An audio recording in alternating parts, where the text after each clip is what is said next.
Grace and peace, life and joy be with you today, for you are a much loved child of God.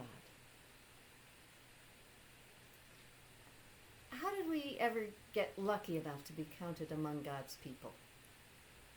Jesus gives one answer in John 15, verse 16, where he says, "You did not choose me, but I chose you, and I appointed you to go and bear fruit, fruit that will last, so that the Father will give you whatever you ask in my name."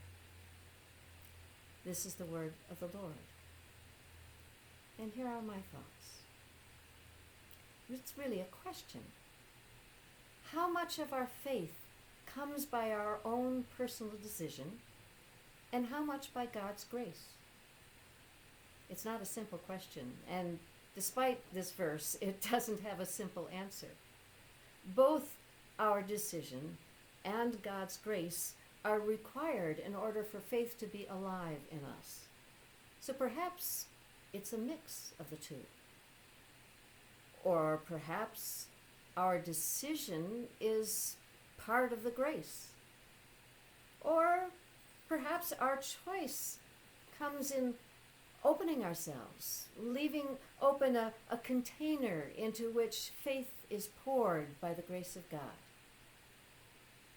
We don't really know how it works. But when it comes to the 12, it's much simpler. Jesus handpicked his inner circle of disciples. He chose them. They may have chosen to follow him, but there's no question here. He chose them first. That would seem to be very different from our experience. But is it? Jesus didn't choose the 12 the way we'd choose friends to be players on our team. He saw their gifts, their talents, their hearts, and offered an invitation. Isn't that what he does with us? And they weren't chosen just to keep him company, or admire him, or learn from him, or to discover and testify that he's the Son of God. He didn't just choose them. He appointed them, and he assigned them a specific task to bear fruit, good fruit, lasting fruit. Isn't that what he does with us? Scripture doesn't say that all 12 had the same amount of faith. In fact, there are indications that they didn't. Yet they were all appointed. In the end, it wasn't as much about being chosen and getting faith as it was about being appointed and doing the work assigned to them. Isn't it the same with us? So let's stop worrying about if we're chosen, how we're chosen, and whether or not we have enough faith. Doesn't matter. We have been appointed. Tasks have been assigned to us. There's work to be done. So let's get to it. So be it.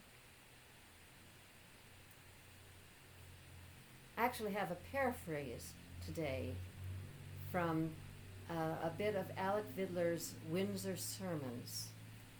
The message he's getting across is that God has given us a sufficient clue to the meaning of the great drama in which we have been assigned a part, but has not laid down in advance exactly what we are each to do. We are given the responsibility of cooperating with the Lord in actually working out the drama. And here's my blessing for you. You have been chosen by God, appointed to do the work of the Lord. May you have sufficient strength of will and determination of heart to heed that call. And the blessing of our triune God, speaker, word, and breath, rest upon you today and always.